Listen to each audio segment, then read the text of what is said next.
Ego, the cult classic PS2 game that gets a new video essay on YouTube every year to remind people how important and influential it is. Well, now it's my turn, though I hope I can do something a little different. I didn't play Ego when it first came out. I was actually a dedicated Nintendo gamer at the time. So I would just silently observe all of the cool looking games coming out on PlayStation and say, well, that looks neat, but oh well. I had picked my side in the specious console war, and something in my addled little brain just said it was off limits. You might find that strange. Me too. It wasn't well into the PS3 era, I think, that I broke out of that self-inflicted delusion and decided I wanted to go back and experience some of the magic I missed. And Ego was one of those games that had somehow captured my imagination, despite knowing next to nothing about it. At the time, no list of most underrated games or hidden gems was complete without a mention of everyone's favorite cursed sacrificial boy with horns. So naturally, when I finally began to broaden my gaming horizons, one of the first games I visited was Ego. It was a memorable experience, as you might expect by the fact that years later I am now making a silly little video about it. I was enamored by the unspoken relationship that developed between Iko and Yorda, enthralled by how much trust and understanding you could feel between them, despite their inability to understand a single word from the other. Devastated by what I assumed to be a tragic ending. But wait, maybe not? I have only grown to appreciate it more over time. I return to the Queen's Castle every few years, and each time I reach the end of the game, I just haven't understood it.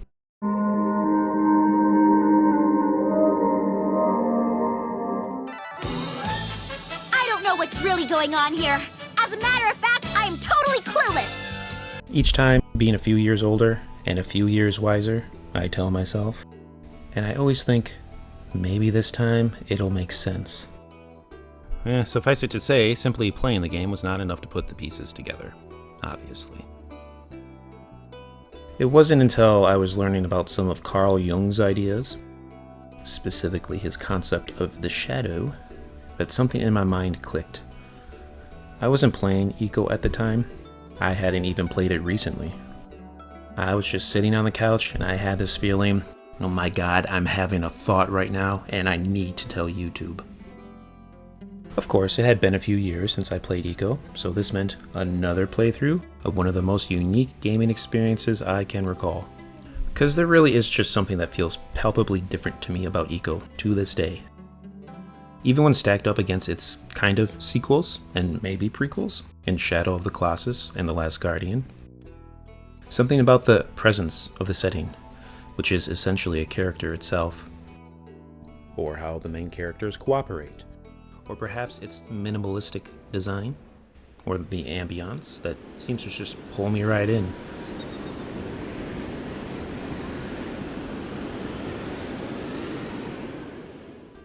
Or maybe because it's the only game I know of where you can do a drive-by handholding. Regardless of what it is, something draws me back into the labyrinthine stone hallways that intimately twist through that echoing edifice that is the Queen's Castle. But, as I visit this time, I want to finally suss out what is happening in the ending and make sense of the themes that have always seemed so evasive to me. Or at least offer one possible interpretation, because I don't think there is any one way to view this story. Because of its focus on minimalism and storytelling through gameplay and visuals, people may pick up on different aspects of the story. Love, loss, sacrifice, a different kind of love, fear, despair. I think my main takeaway from Ego is about relationships, and how the way we treat others influences how we treat ourselves. It shows the benefit and necessity of working together, and how sometimes you need help. It shows the danger of exerting unnatural control, the prudence in acknowledging the worth of people who lack your abilities, and consequently, how helping another person can be tantamount to helping yourself.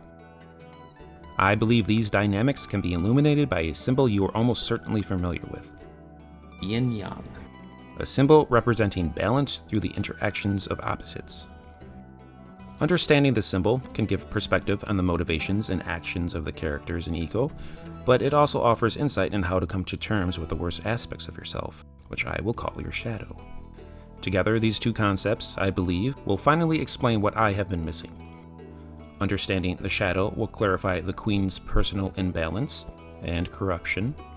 Yin Yang will show how that imbalance spread to those around her.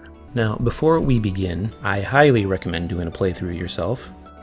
In all likelihood, you are already a fan of Ico if you somehow made your way to this shabby little video. But you could be one of those people that watches videos about games you never intend to play. And in this case, I can understand that to an extent. It does, after all, have some mechanics that modern gamers might find difficult. Or maybe it's more accurate to say that it lacks certain mechanics that gamers expect these days. Maybe a little of both. But to me, that's part of the appeal. And of course, we have to consider the other hurdle to playing Ico: the ever-present woes of game preservation.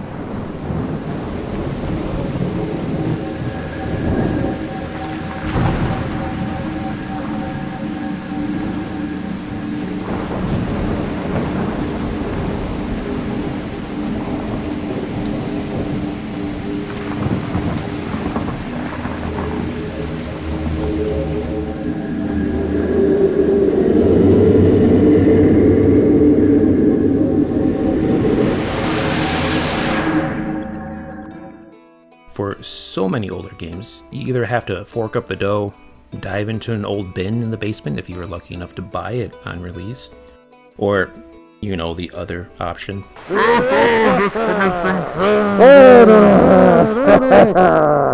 But Ico is far from the worst example, I think, as it did at least get a remaster on the PS3 as part of a dual pack with Shadow of the Colossus, another great game. But it still costs a pretty penny today.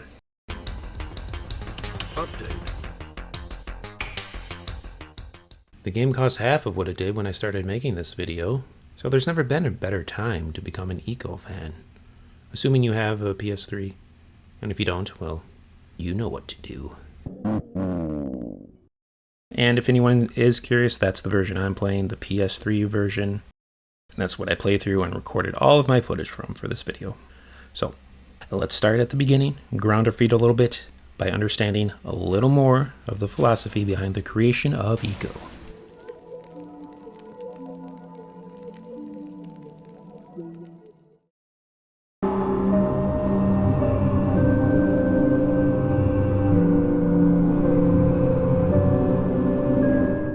To better understand the themes of Ico, I think it is important to at least briefly consider how it was designed. Part of the appeal of Ico, and perhaps also a bit of a hurdle to enjoying it, is how it doesn't hold itself to pre-existing expectations of what a game should or could be. According to lead designer Fumito Ueda, "We didn't want to make a gamey game from the start, so we felt that bringing in people who were entrenched in video games and the industry might be a problem." This idea wasn't the obvious choice, and there were discussions about making it more traditional, and concerns about how the idea wouldn't work as a game. In fact, according to Fumito Ueda, it was difficult to communicate what was fun about the game.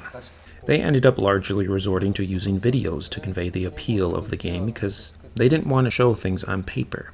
So we made videos with music. One of these videos was a concept design that took Ueda and an assistant 3.5 months to make, which is a testament to the vision behind the game and how important visuals are to the storytelling in Ico.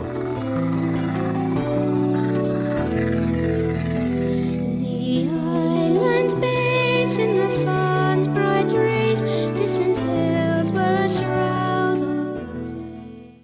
As an aside, I really like this imagery of Yorda opening Ico's eyelid like she wants to stare directly into his soul, which must be a really efficient way to get to know someone, though Ico seems afraid of what she'll see. What are you hiding, Ico? Anyway, the point I'm trying to make is that ultimately, the making of Ico was more about staying true to a vision than creating a typical marketable video game. The initial idea behind this vision was straightforward: a story about a tall girl named Yorda and a short boy named Ico. A simple idea that lead designer Fumito Ueda simply thought would work well visually. We can see simple visual dichotomies like this at play throughout the story. The already mentioned appearance of our main characters, the Queen and Yorda being the inverse of each other in many ways, the setting itself with crumbling man-made structures intermingled with the growth of nature.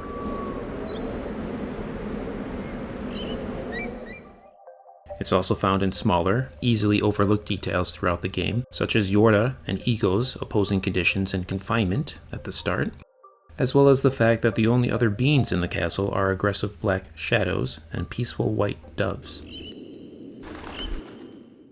Beyond these visual elements, the other half of the Iko puzzle is letting players directly touch, interact with the AI. This was incorporated in one very obvious way: the holding of hands.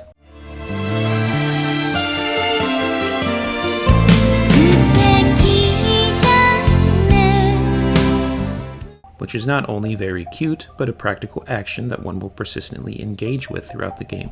Most of the game involves Iko and Yorda trying to escape the castle. Of course, there will be those who oppose this effort, mostly coming in the form of ghostly shadow creatures who seek to return Yorda to the queen of the castle. You do not want to venture too far from Yorda, lest she be ambushed and abducted. You will often have to pull her out of danger, whether to save her from falling off a cliff's ledge, or to free her from capture. This ever-present need to protect and guide Yorda is not only the core aspect of the gameplay, but it is central to the themes explored in the story. This engagement is enhanced by the simple yet effective decision to make players hold the R1 button to keep hold of Yorda. This helps map the R1 button emotionally to Yorda in the player's mind, which will be used at the end of the game to provide a subtle and touching detail that exemplifies the kind of storytelling that can only be told in a video game. So, these are the two fundamental facets of the game. 1, the contrast of our characters, and 2, the interactions between them. Together they form the heart and soul of Iko and are an expression of yin-yang. Now, if you've seen a video about Iko before, you've probably heard the phrase design by subtraction. But it's not something I'm going to strictly focus on. For our sake, we need only understand the genesis of Iko: a short boy and a tall girl. A direct connection between characters. Anything that didn't serve the core themes of the game was taken out. That focus on simplicity extends to the setting of the castle itself. As you search for a way out of the castle, you will become intimately familiar with it. Take this scene, for example, as you sit on a couch with the sea in the background and the slow turning of a windmill.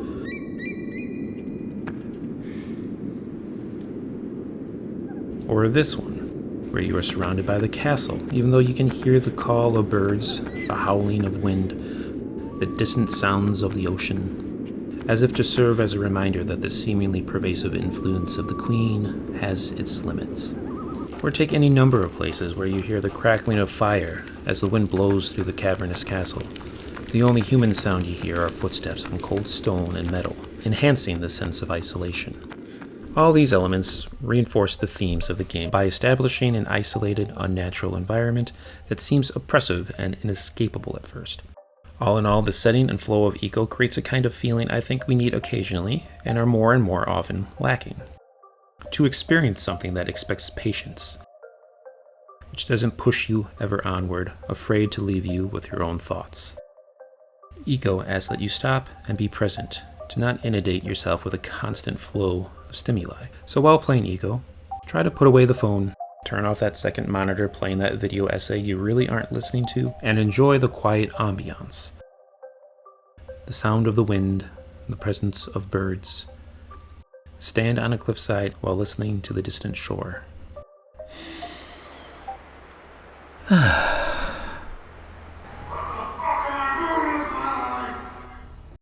As already stated, everything in Iko is meant to be in service to the core themes of the game, and the gameplay is no exception, which is stripped back to the point that there is no HUD or menu to be found in the entire game. Well, aside from the save menu. During development, there was a lot of discussion about fail states in the game, and it was decided to reduce it to 1. or 2 if you count falling off a ledge. If Yorda is captured, it's game over, keeping the focus solely on Yorda. Because you can't die in the normal course of a fight, there is no need to display Iko's health or stamina. These factors also inspired my personal headcanon that holding Yorda's hand helps Iko recover from his fights.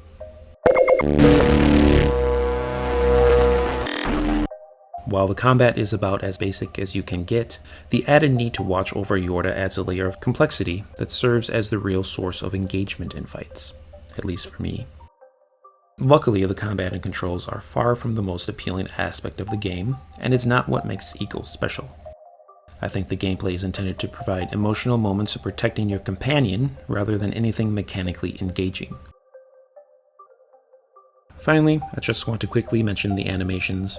I don't know if there's too much to analyze narratively here, but they add so much to the overall tone and feel of the game.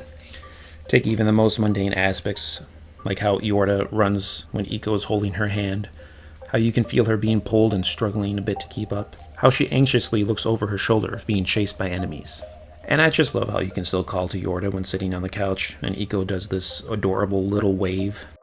And the way they sit down on the couch together, it's so cute.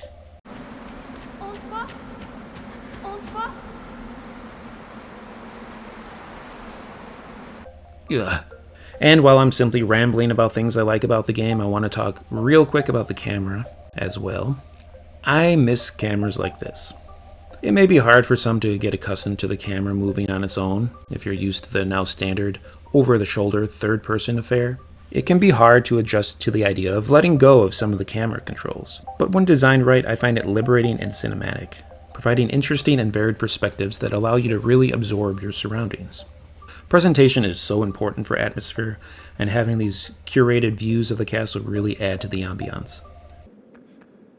But I've bantered long enough. I think it's time to look at the story. Even if you play the game, it'll be good to endure my synopsis while keeping in mind everything we've discussed so far.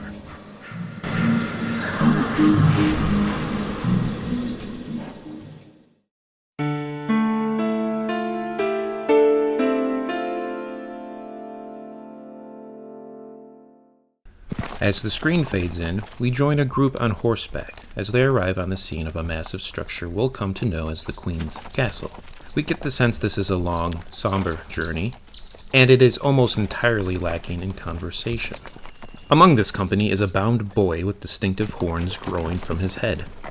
As the unnamed figures trudge on in taciturn silence, there is a growing sense of isolation. The final stretch of the journey is taken with a couple of small boats used to enter a cavern beneath the castle.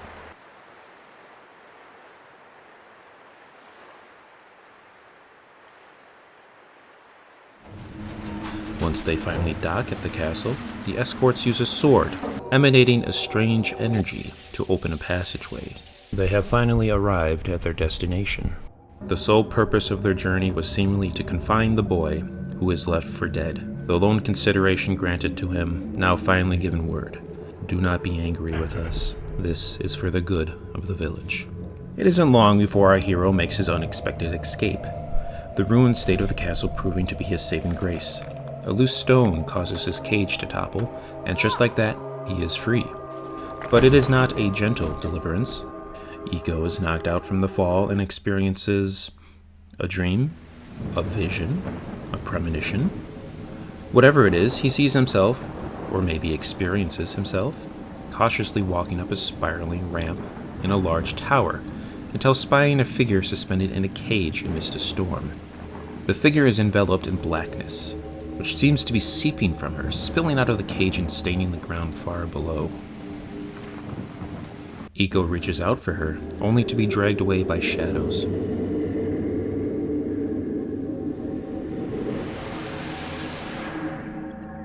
He wakes up. The boy begins exploring his surroundings. He quickly discovers the room is full of cages just like his.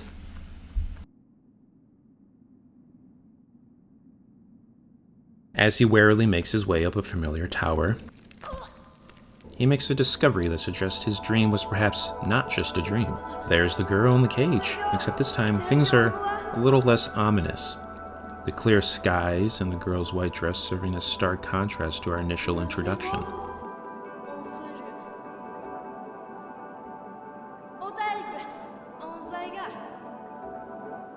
Soon we find a way to lower the cage and realize just how precarious the girl's position was.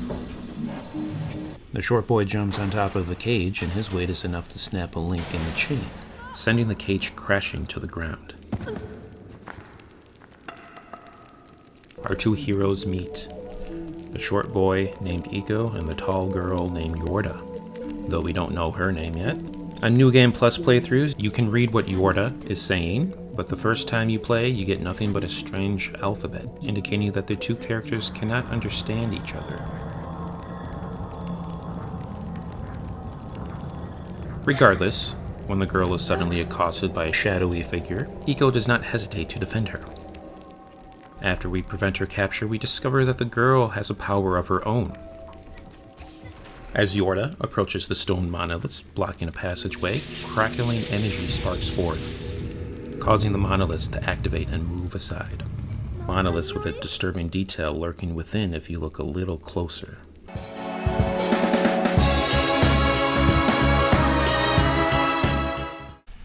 But seriously, if you're having trouble making out what that is, it's a figure of a horned boy, coincidentally, curled up in a ball. Maybe this will be relevant later. Setting aside the question of how Yorda's powers work, we know her ability will be needed as the pair attempt their escape. So the stage is set. Iko and the girl must work together if they have any hope of escape. Iko must protect Yorda, and Yorda must open the way. This is a major way in which the game shows how our two main characters rely and depend on each other. Just as we begin our new partnership, we come across the first couch. These are the save points of the game, and make sure to sit Iko down on the proper side of the couch, and Yorda will join him. Which is a good thing, because the couches won't work without whatever energy Yorda seems to emanate from herself. Don't ask questions, it's not that weird. You and I both know that any day now they're going to come out with a smart couch, and you're probably going to need a subscription for it. Don't worry if the girl doesn't sit down immediately. You can call her over. Already the two have a form of communication despite the language barrier. Anyway, the journey continues. To cut a lot of repetitive exposition, we battle shadow creatures, operate machinery, make precarious jumps, swing, slide, climb, and bomb our way forward. All while pulling Yorda along for the ride, and perhaps we pause for a little bird watching along the way.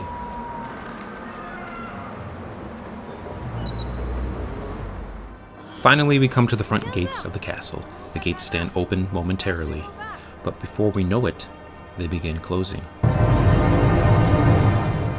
Desperately, Iko tries to drag the girl through the gate, but to no avail. The gates close, and enter the Queen,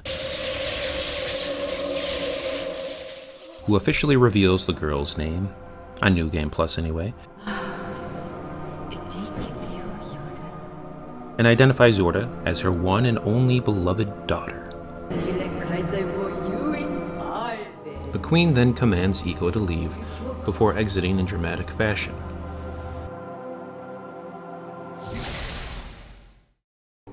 Yorda makes a comment about angering her mother. Iko offers his hand, and Yorda takes it. Their plan remains the same despite the complications. They must pass through the gates. If they can be closed, then they can be reopened.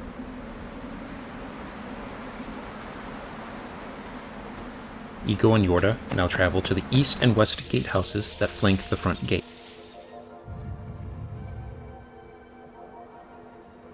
At each, we activate a sort of solar array. The arrays activate the towers on either side of the gate with the sun's energy, causing the doors to glow.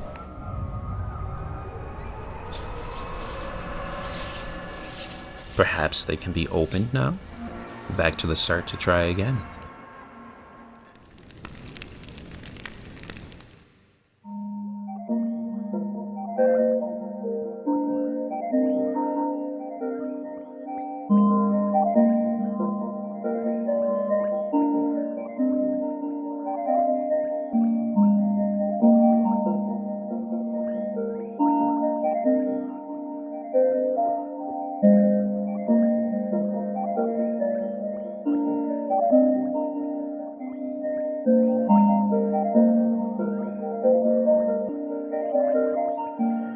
We approach the gate, and the power Yorda has used to move the stone monoliths is now used to add the last bit of energy needed to open the gate.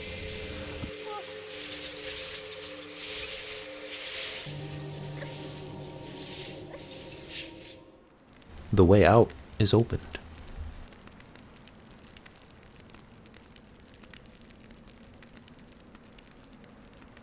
Unfortunately, Yorda seems to have been drained in the process. She can barely walk, stumbling and even falling if Eco pulls her too fast. She has even lost the color in her hair, making her appear even more starkly white. But still, they make their way across the bridge, and just as it seems like they'll make it, the tower activates again.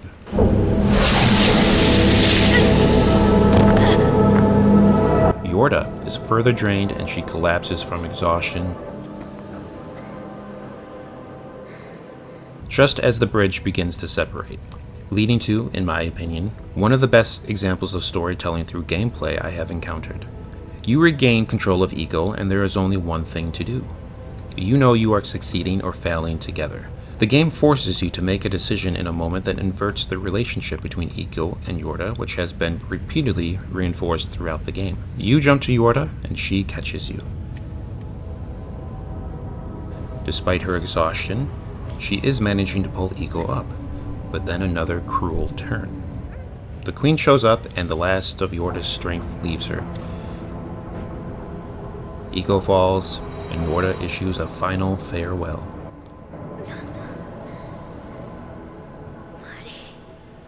Nonomori. Thank you.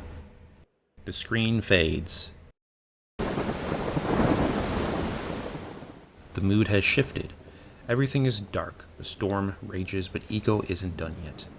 Fate seems to be on his side, and he finds himself waking up on top of a cage suspended from the cliffside. There are more surrounding him. What were they for? Who did they hold? Perhaps there is an answer to be found, but this is one mystery that will remain. Eco hasn't given up on Yorda, and he must find her. He scales the treacherous cliffsides, falls off once for good measure, and uses the machinery in the castle's underbelly to claw his way back up, where he finds a sword.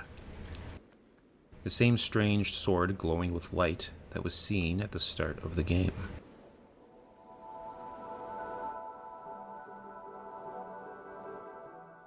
He finds his way back to the room where it all began, except this time, Yorda is the prisoner.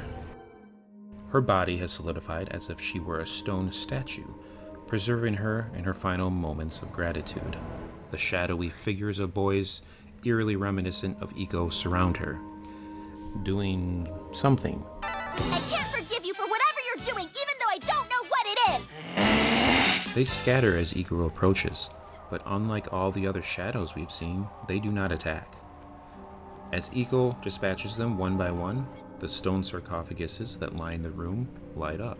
Once the final shadow is dispersed, the path to the throne room opens.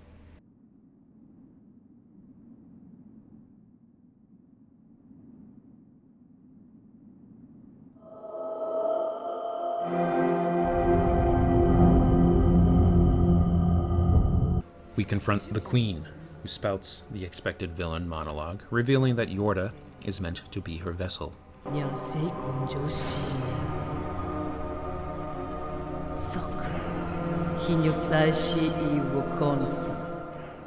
Eco is not impressed and attacks the Queen. Stay there! I'm gonna turn you back into a good girl! Only to be thrown backwards, losing one of his horns as he is hurled away. Still determined to fight, he attacks the Queen's barrier, the force of which rips the sword from his hand. This is a bit of a problem because the sword is the only thing protecting us from the Queen's attacks. But if we hold R1, the camera focuses on the sword so we can find it. The same way the camera focused on Yorda throughout our adventure together. Is she still with us in some way? Protecting us? Eco lands the final blow.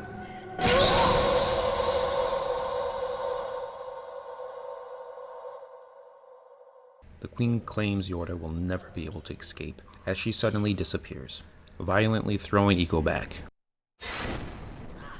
Eco slams into a wall, losing his other horn. We then see all their sarcophagi emitting energy, stolen energy, that was meant to animate Yorda's body once it was possessed by the queen. But there is no queen anymore, and the stolen energy is directed at Yorda, reanimating her, but as a shadowy version of herself that much resembles her first appearance in Eiko's vision at the start of the game. The castle begins to crumble, perhaps because the queen's power no longer holds it together, perhaps because some curse has been undone.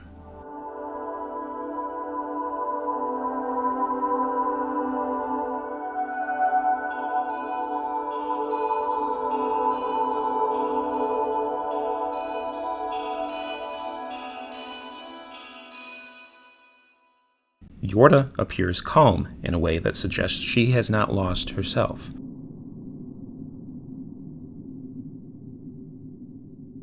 She makes the decision to save Eiko and slowly moves to the base of the castle.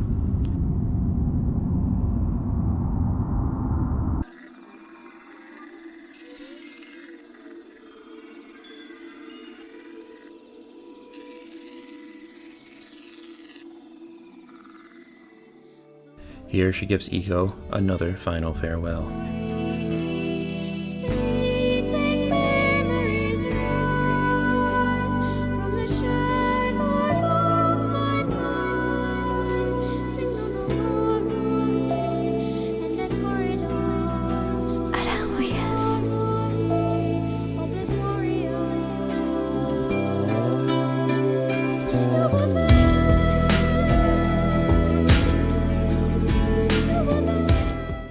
Eiko wakes up on a beach.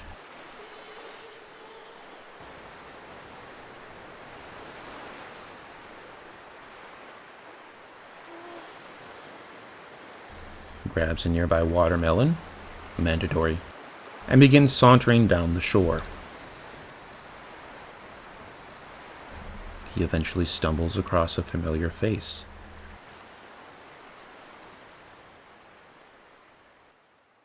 Yorda wakes up.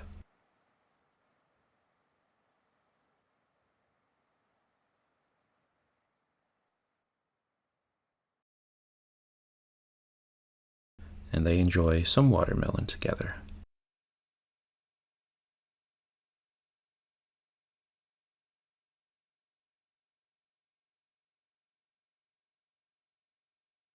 End.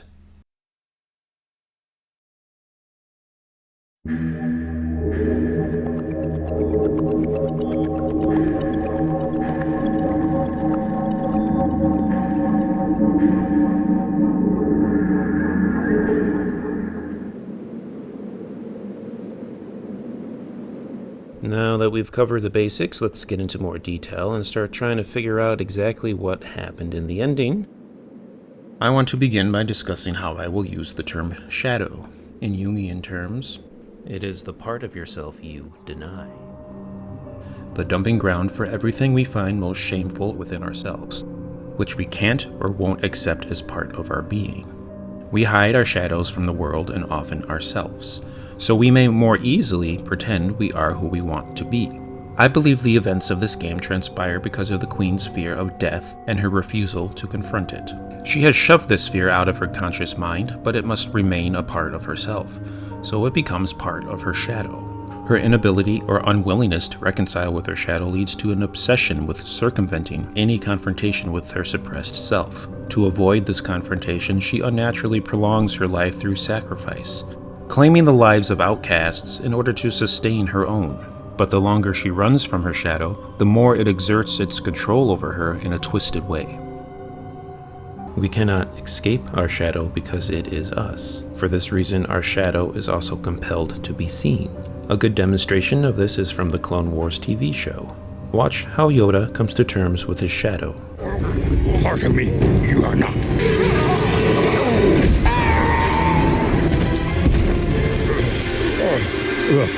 My dark side, you are. Reject you, I do.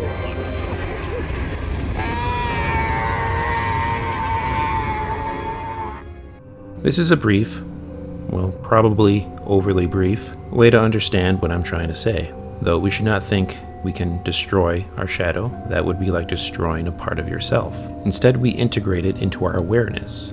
which I think is demonstrated when Yoda starts pulling his shadow towards himself. Part of me you are. Yes.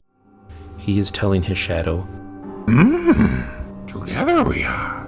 Inside me you should be. Yoda disintegrating his shadow should be seen as his devotion to acknowledging his temptations without succumbing to them. Denying our shadow does not get rid of it. It simply causes the shadow to make itself known in other ways. Until we come to terms with our shadow, we may act it out, inflicting our worst tendencies on other people. One way we do this is to project our feelings onto someone else. The Queen does this with Yorda, who is made to embody the Queen's helpless and vulnerable emotions, perhaps to help convince herself that these feelings do not originate from within. She forces Yorda into a powerless position, imprisoning her in something reminiscent of a birdcage, a suggestion of the Queen's view of Yorda as less of a daughter and more of a pet, or something to be controlled. However, the Queen does this because she is a prisoner herself. I'm not the first to point out that the presence of birds all around the castle creates a suggestion of the castle itself being a kind of birdcage. But this cage is one the Queen has made for herself. She remains bound to the slowly decaying castle because of the choice she makes every time another horned boy makes their fateful trip. She is dependent on the flow of sacrifices, so even in extending her life, she is limiting it to the confines of the castle, its crumbling empty halls reflecting her own spiritual deterioration. The Queen is fixated on extending her life to the point that everything and everyone associated with her has been subjugated to her will, existing only to accommodate her preoccupation with escaping an inevitability. Even her own daughter is a tool in her schemes, who the Queen sees merely as a vessel to inhabit. Although the Queen emphasizes her relationship to Yorda, we never see her accept the role of a mother. Rather, the Queen's words to Yorda are those of an abuser, including the predictable language used to justify their abuse. She demands the respect due to a mother without a thought given to the responsibilities. She only professes love and care to make Yorda feel dependent on her. But the Queen's profession of love for Yorda can only be seen as an expression of a twisted love for herself. In short, the Queen is running from her own shadow. She has become possessed by her desire for power, control, and life, causing her to lose every positive trait which should have belonged to her as a mother. Considering the close connection between Yorda and the Queen, not only by relationship but through visual representation, I believe the Queen is meant to serve as a warning of what Yorda may become if she succumbs to the feelings of despair and loneliness from her forced isolation and abuse. The Queen is Yorda's own shadow. Yorda must confront and overcome the fear that has undone her mother if she is to walk a different path. To begin this journey, Yorda only needs a little push, or more accurately, a quick fall, which breaks not only her physical cage, but the mental ones inhibiting her growth. So with that out of the way, let's finally look at Yin Yang as we begin to discuss how Iko and Yorda save each other.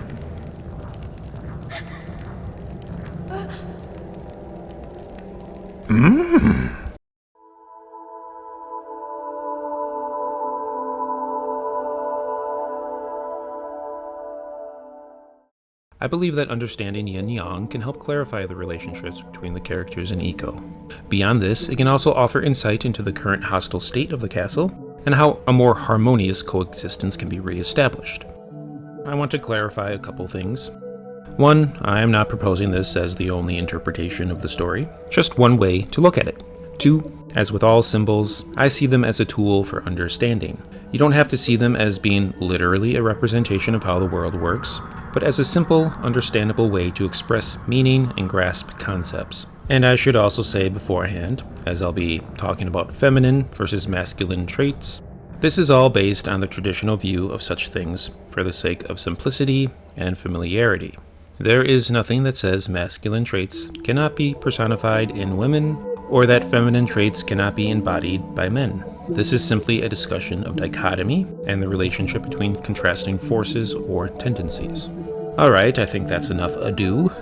Now I will try to explain the symbol itself and relating to the game whenever I can, keeping in mind that I am by no means an expert on these things, so do let me know if you have any feedback, but be gentle. Ahem. The fundamental forces of the cosmos are organized into the yin and the yang. These two aspects are opposite forces organized into a cycle in which each influences and is influenced by the other. Yin and yang are expressed in any number of dualities, such as light and dark, heat and cold, or rest and activity. The two are sometimes seen as opposing each other, but they are intimately connected. Just as each side defines the other, so too can something be either yin or yang depending on the circumstance. The symbol is divided by a curved line to represent this push and pull of forces, which means the symbol can be seen as in motion. Think of the cycle of day and night, for example. Day does not suddenly become night. The light fades, causing the waxing of the dark, but there remains a hint of light, perhaps the moon, or maybe just a glimmer of stars. Then, as night transforms back into day, the reach of the light is limited, as seen in the casting of shadows. You do not have one without the other. Light and dark are constantly ebbing and flowing, but neither is ever absent. They should thus not be seen as opposing each other, but as relative to one another. We must experience and understand both yin and yang to live in harmony, and should not see either as better than the other. Taking our example of day and night, what would happen should one or the other completely dominate? Perpetual darkness would not allow plants to grow, for example, but perpetual sunlight would dry out plants, yellowing and burning them. Alright, so now that the whole circle has been looked at, now let's look a little deeper at each half of yin-yang. Yin is the black portion, associated with the feminine. It is still, retractive, passive, quiet, inward, wise, lunar, and countless other similar aspects. Yang is the white portion, associated with the masculine. It is strong, fast, repelling, active, energetic, expansive, and solar, along with, again, countless other equivalents. If we were to examine our characters, we could pretty easily identify which attribute each most portrays. Ego would be Yang, the white portion. He takes an active role throughout the game, directly confronting and fighting enemies. He proactively explores the castle in search of a means of escape, while climbing, jumping, and swinging this way and that. He shouts for Yorda when they are separated,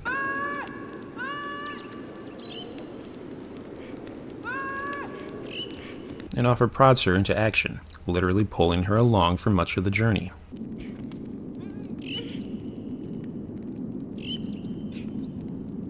Yorda is Yin, the black portion.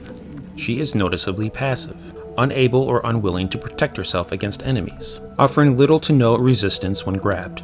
She seldom takes an active role in her rescue, especially at first, merely following Ego's cues and standing around idly if not directed in any specific manner. The rare time she speaks, it is in a soft voice. The powers she does seem to have come unbidden, such as the first time she activates the stomana that's blocking your path. Yorda exerts her powers effortlessly, seemingly as a consequence of her own existence. She also demonstrates knowledge of the castle and the wisdom to know what needs to be done to solve certain puzzles, drawing attention to objects that Ego needs to interact with. So we have established that the two halves of Yin and Yang are each represented by one of our main characters. But that is still not the whole of the symbol. We need to go another level deeper. Looking within each half of the symbol, you will notice a seed of the opposite side within, because each part needs a little piece of the other, as each has the potential to become its opposite. Consider water for a moment. Picture a tranquil pond, which is Yin, maybe rippling ever so gently, calmly, peacefully in the breeze. Then consider that water moving down a gentle slope, moving faster but still possessing a soothing presence. Now imagine that water picking up speed before going over a cliff, until it becomes a roaring waterfall. The water has made its journey through Yin to Yang, but as the water loses momentum again, it becomes calm and returns to Yin. Considering this example, let's look at Yorda and how she changes throughout the game. Yorda starts off almost completely helpless, as we have discussed, seemingly resigned to her fate. But she begins to take a more active stance as she spends more time with Ego, who allows her to experience and then incorporate more active and masculine elements within herself. You can think of her as lacking a developed Yang side at the beginning of the game, but developing it through her interactions with Ego. This is seen several times when she runs ahead of him, jumps across some gaps without Ego's help, which I find strangely insulting. Come on, whatever. Or when she is able to start pulling him up from a ledge in a reversal of their roles. And let's not forget It is Yorda that carries Iko to safety at the end of the game. Now, looking at Iko, I get the sense he is in touch with the more caring, feminine aspects of himself from the start. These emotions allow him to direct his aggression towards protecting another person, and motivate him to rescue Yorda in the first place. He accompanies Yorda, even though by most practical measures, she would seem more of a liability than anything. Objectively, Yorda slows Iko down, causes many complications navigating around obstacles, and attracts danger in the form of shadows that seek to abduct her. Iko did not know of her abilities until after he instinctively rescued her. He simply saw someone in a similar situation as himself and reflexively extended the compassion that he was denied. But in the final stages of the story, we see Iko has become dependent on Yorda for certain things. He can no longer save for one thing, but that's more of a loss for the player. Big thing I want to point out involves the final weapon you pick up. Not only does it emanate a light that can open the stone monoliths in the same manner Yorda does, but throughout the game, holding R1 will cause Iko to yell and the camera to focus on Yorda. Now during a fight with the Queen, Iko will have the sword knocked out of his hands. Pressing R1 now focuses on the sword, which is the only thing protecting him from the Queen's magic. Is some part of Yorda now shielding Iko? Regardless, we see another clear example of Iko taking on the role of the protected when he is loaded unconscious into a boat by Yorda, who then gently floats him to safety. Their roles have been reversed from their first meeting, demonstrating the interconnected fluid relationship between opposites that is expressed in both Iko and Yorda. In summary, I hope this is already clear, but in case it isn't, I will try to make absolutely sure it is understood. This is not saying that women are one way and men are another. While that may certainly be true in a case-by-case basis, the point is that however you see yourself, and whatever your nature is, regardless of gender, you should learn to appreciate and develop the virtues that oppose your nature. So that covers the basics of the symbol itself, and how I think it connects with the story. But before we look deeper, we should address something you may have noticed. Some colors are inverted from what you might expect. This, I think, is where we must address the visual appearance of those under the sway of the Queen of the Castle. Iko begins the game free of the Queen's direct influence and is in a more natural and balanced state. We can see hints of the natural order of things in his appearance. As someone encompassing Yang, he has a lot of white in his outfit, with a darker color for his tunic. His horns even mirror Yang being white with black tips. But you may have been wondering about Yorda. Her coloring is not what you expect when you consider she embodies Yin, which is in stark contrast to how strongly she visually invokes the imagery of Yang, being mostly white with a little bit of black. My theory is that this is representative of an inversion of the natural order within the Queen's castle. Every prisoner in the castle displays this inversion, whether it be Yorda, the Shadows, or the Queen herself, who, as you may remember, is also a prisoner of the castle. The only one this does not apply to is Iko himself, who has not yet been corrupted by the Queen. Each of these has their color inverted. The Shadows, which represent Yang, are not white, but black. Yorda, who represents Yin, is not black, but white. And the Queen is a little more complicated, but she is Yin, but overcome by the corrupted black shadow of Yang. So, in the Queen's castle, white is black, and black is white. And what is in will be brought out.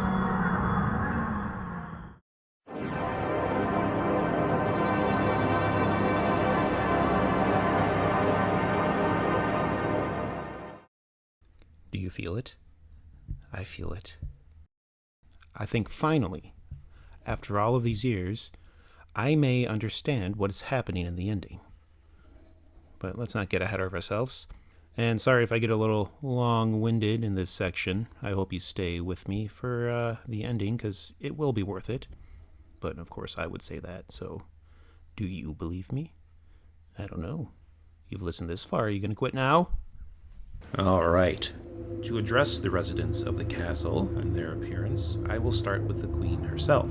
Simply judging by the Queen's appearance, it may seem obvious that she should represent Yin. After all, the Queen is almost a perfect visual representation of Yin, with her body being completely covered by black, and only her white face showing. This conclusion would be strengthened even more by placing her side by side with Yorda. Together they seem to so closely resemble the normal depiction of Yin and Yang that it seems natural to conclude that they are meant to be complementary characters.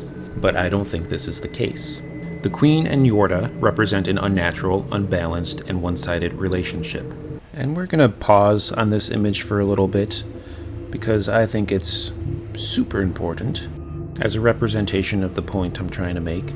The Queen looming behind a slumped over Yorda is symbolic of the artificially manufactured order within the castle. I've explained yin-yang, maybe we could call this yan-ying. Not a mutually influential balance of two sides equally affecting the other, but rather an almost parasitic relationship where one side drains the other. And I didn't notice this until I was editing, but something looks awfully familiar underneath all of that black cloaked shadow business going on. It looks very similar to Yorda under all of that. So perhaps Yorda and the Queen are more alike than it may seem at first. This, I think, can give further insight into the distorted version of yin-yang in the castle, which means we're going to go back to this image again. I promise the video isn't going to be a slideshow for much longer. To demonstrate this visually, first I will remove Yorda from the image, which I'm going to do very gently. Excuse me, Yorda, please, to the side if you would. Thank you.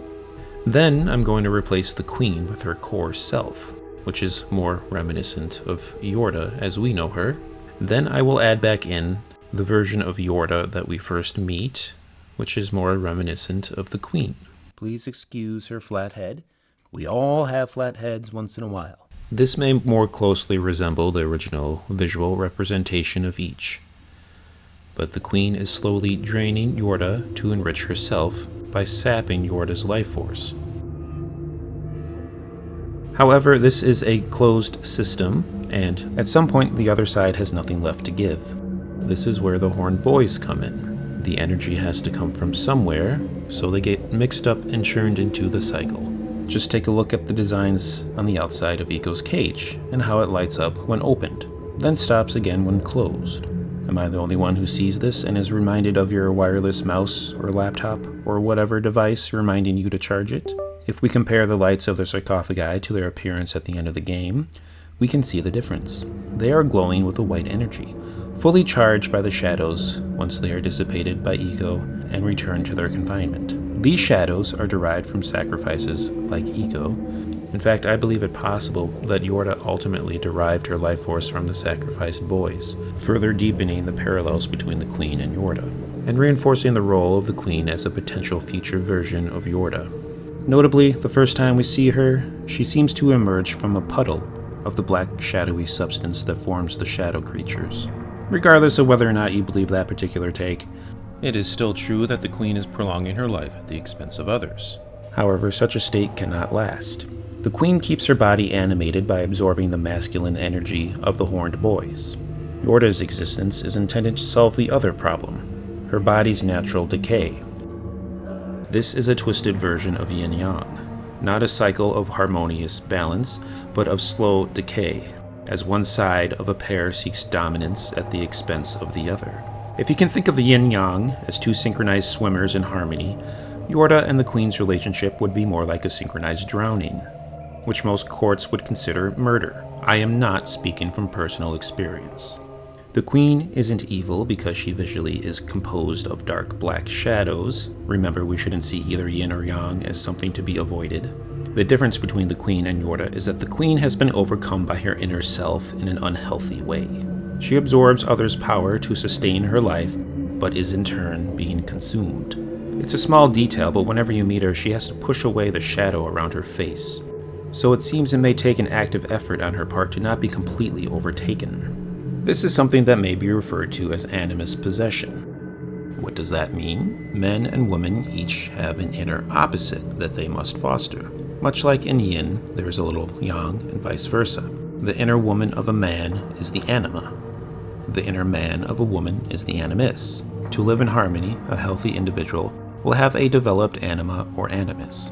But the anima or animus can also become too strong and take over. This is what I believe happened with the Queen because of how she sustains her movement, her life, her yang, whatever you want to call it. Changes are natural in cycles of yin and yang, but her changes are not caused by a natural process born out of harmony, but from a violent, obsessive, cruel act she has repeated over and over and over again. The queen takes without understanding. This creates an imbalance that bleeds out of the queen, corrupting everything and everyone it touches, which is why I think that the queen is the one who is cursed, not ego.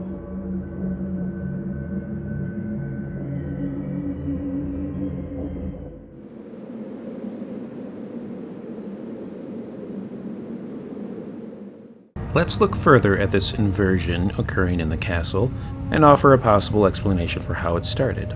Okay, I'm going to take a second here to just make a little note quick. I am wondering if this next part about Iko and Yorda's confinement is a bit of a stretch. I very nearly took this part out many times, but I decided to leave it in because I really do believe it. And besides that, so that you can all tell me why I'm stupid in the comments, I am running out of reasons to cry myself to sleep at night, and I could really use some new ideas. I've been resorting to simply blankly staring at the wall every night until oblivion takes me, but it's getting really exhausting. So if you could help me out there, that would be great. I'll go back to the beginning of the game and examine the conditions in which we find our protagonists. They are both caged and isolated, but the conditions of their confinement are opposite in almost every way. Let's start with Iko. Iko's confinement carries many aspects of yin. He is in the dark, with himself visually representing the piece of yang within the greater dark of yin. He is shackled in place, denying movement.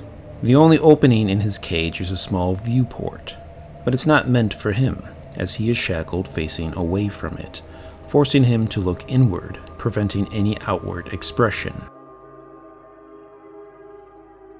His cage is solid, low to the ground, and at rest. Now let's look at Yorda and how her situation contrasts Iko's. In particular, I'm looking at her appearance in Iko's dream, which I believe to be a vision of her initial state when she was born, or perhaps created. Yorda's cage depicts many aspects of yang. She is exposed to the light, herself enveloped in dark, visually similar to the makeup of yang, with Yorda being the dot of yin. Her cage is open to the air, allowing her to cast her gaze outward. Yorda herself is unrestrained, unlike Iko, allowing her a degree of movement. She is high up on a chain and unsecured, her cage free to swing back and forth, denying stillness. She is at the mercy of the elements. The black shadow surrounding her seeps out of her cage, expanding beyond her confines. In short, I believe the queen is literally siphoning the fundamental forces we've discussed, represented by yin-yang, from her prisoners by spiritually turning them inside out, so to speak. Iko's cage is restricting yang action and enforcing yin. Yorda's cage is encouraging yang while denying yin. They each find themselves in a one-sided experience that opposes their own nature.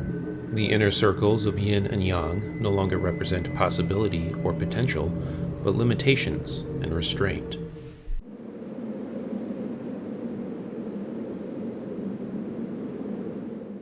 In the castle, one overpowers the other. Yorda herself started out as a figure of complete blackness, and is now mostly an ethereal white. But when we see her first, she is slowly bleeding out, her life literally dripping away, and coalescing on the ground beneath her. We see this process progress when her energy is used to open the front gate of the castle. The gates take the last bit of energy needed to open from Yorda, draining her and turning her hair white. After this, she noticeably has trouble walking. I believe this is because she has an overbalance of yin stillness, with not enough motivating yang to instill motion. When the queen arrives, she forcibly completes the process, depriving Yorda of her last bit of yang.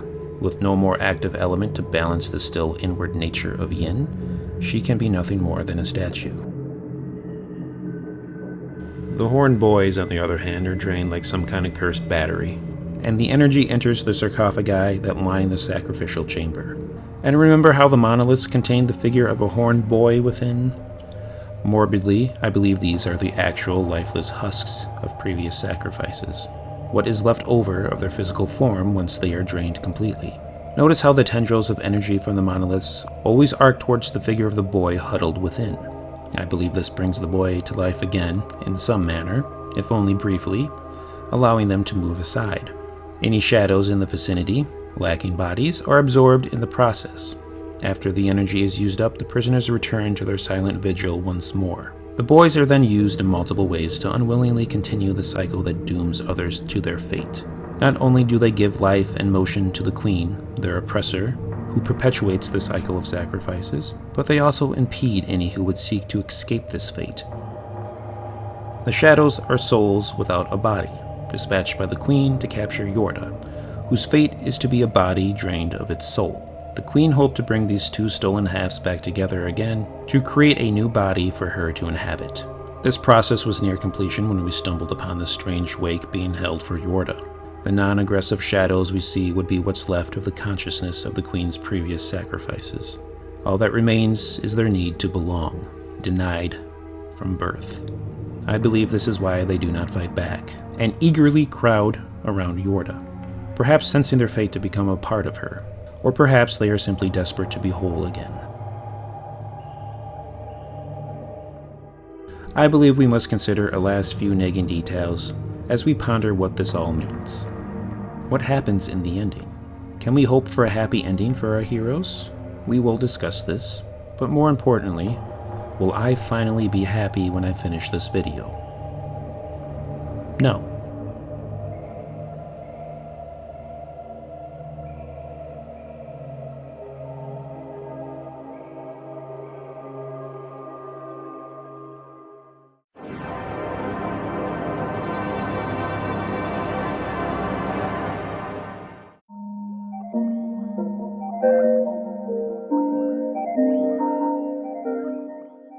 So, considering all of this, have I come to a satisfying conclusion?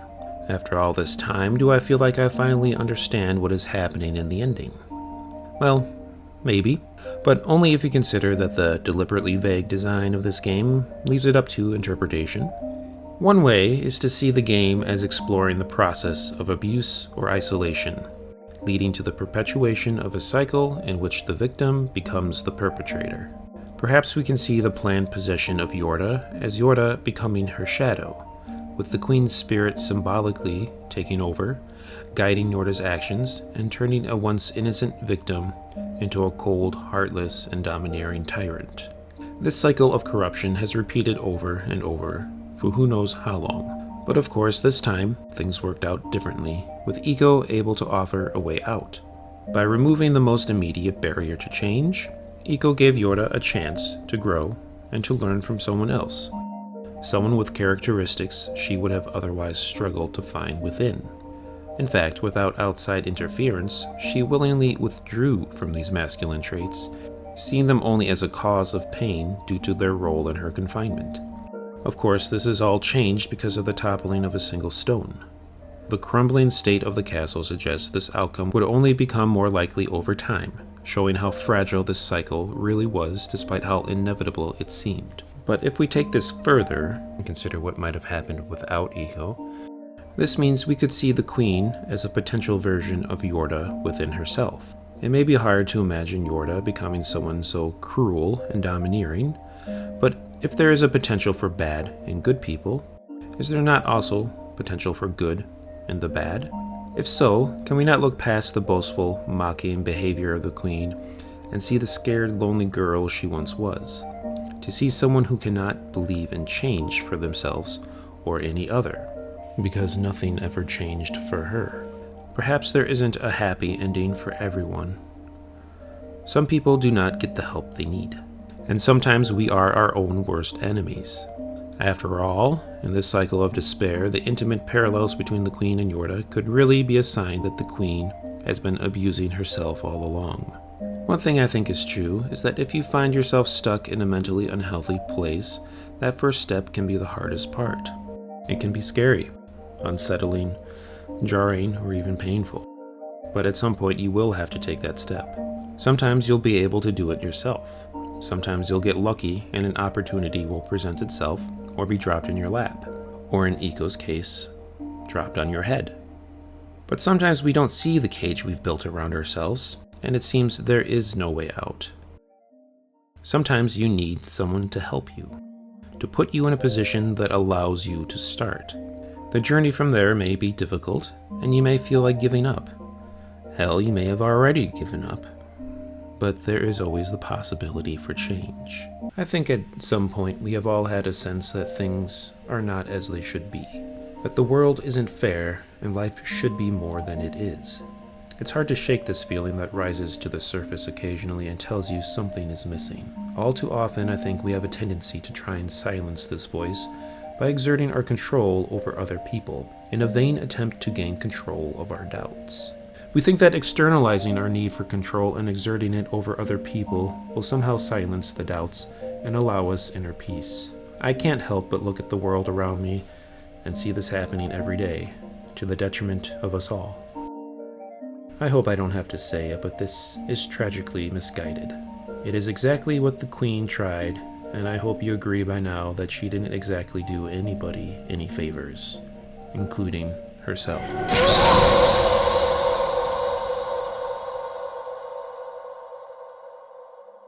On the other hand, Yorda's strength of spirit gives us a valuable lesson on the nature of growth and acceptance. She is in flux throughout the story and is the one in most need of mental, physical, and emotional development. As a result of her isolation, she has not had the opportunity to develop properly as a person should. Throughout the story, we see her in a range of extremes, from overwhelming despair to paralyzing calm. Yorda develops a better understanding of herself and the world by experiencing these extremes, and this is central to re-establishing the balance disturbed by her mother. The Queen herself uses Yorda to resolve her own inner turmoil instead of looking inward. In contrast, when Yorda takes her mother's place and accepts, even unwillingly, the stolen power of the boys, she has perspective that the Queen lacked. In the moments after the Queen is defeated, the castle begins to rumble, but it hasn't fallen yet. The cursed cycle of existence has not ended. The Queen is dead, but Yorda could be the new Queen, trading her old cage for the cage of the castle. All the grimly stolen energy enters Yorda, and she is revived by the bitter harvest of sacrifices. At this moment, I believe there is a deliberate parallel to our first glimpse of Yorda. She finds herself physically in a similar state as our vision at the beginning of the game. But despite everything forced on her, she can still make a choice and refute the fate that was designed for her. She can choose not to perpetuate the cycle of wickedness enacted by her mother. She accepts the darker aspects of herself, but chooses to renounce the fear that took hold of her mother. Rather than run from death, she is willing to sacrifice herself to save another. This is how Yorda destroys the corrupt cycle of unnatural death and life that had confined the Queen and all of her prisoners. The moment she wakes up and makes this decision, she breaks free of the curse that had entrapped the Queen, and the castle crumbles.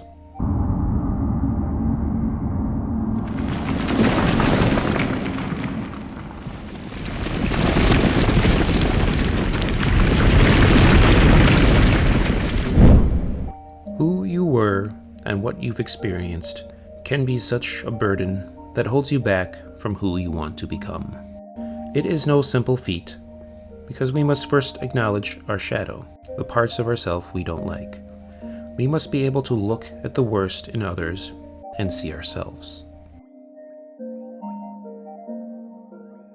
We all have the potential to be selfish, greedy, or cruel. Denying this only makes it harder to overcome these tendencies. This work can never be considered complete. It is a choice that we must continually make to be the better part of ourselves. We never arrive to a stagnant place where we are all good all the time. If the yin-yang teaches us that balance involves movement, we must accept that this struggle is a part of that balance. Finally, I know there is much discussion about the ending on the beach. Fumito Ueda himself seems to see it as a dream, but I like to think differently, though it may be a bit naive. After overcoming so much and ending a cycle of misery, it just seems that Ego and Yorda should be the ones to start a new way, to re-establish the proper balance of the attributes they possess, to demonstrate a life of harmony and cooperation, reborn from a cycle of despair. In my defense, there is no filter like we saw previously to indicate it's a dream, and it's always seemed strange that Ego would still be sporting his bloody stumps if this were supposed to be the afterlife. But contrary to my intentions when I started making this video, I do not feel the need to justify this interpretation. Believe what you want to believe. It does not change the lessons, which are elegantly simple. But sometimes simple lessons, well told, are more impactful than something ambitiously nuanced. The simple lesson I am left with is to be more like Ego and Yorda. Help those who need help, and learn from those who are different from you. After all, the people we save may someday return the favor. But even more than this, the simple act of helping another person may be the very thing that saves yourself. Well, so I did it. I think that's a video. I actually went through with it. You have no idea how long this took. If I knew how long it was going to take, I probably wouldn't have started in the first place. Which probably is why part of it is so messy. I just kind of dove in and figured it out along the way. I guess the first thing I'm supposed to do now is tell you to give me a little thumbs up and hit the bell or whatever, but, you know, honestly, I don't care. In fact, if you did like the video, you know, shut the fuck up about it. It's our little secret for now. I'm not ready for a big audience, even though, what's big to me? If you did like it, I would much more appreciate a comment or some feedback below. Hopefully my next video will be a little neater. It will for sure be shorter. I'm not going to make hour 30-minute long videos, at least regularly. I believe my next project will be a 2-part series, so look out for that. And yeah, I have some plans for some other videos, so I'll keep doing this. This isn't about getting mega views or making money for my Patreon, which I don't have. I don't think I'll ever will. Well, for now, really, just let me know what you think. If this video was too long, if you wanted me to expand on some points, because I could have kept going, believe it or not. There are a few things maybe I could have talked about more, or a few things I didn't bring up that maybe I could have, but I felt like it was long enough as it is, and at some point, for my own sanity, I had to stop. But I am excited for my next project, and yeah, stay tuned. I don't have a schedule yet. You'll just have to wait, and maybe the algorithm will show you my video again someday. But anyway, I did make a little music video as well. It was more for practicing my editing, because this is the first video I've ever made. So I appreciate it if you took that a little look. But otherwise, yeah.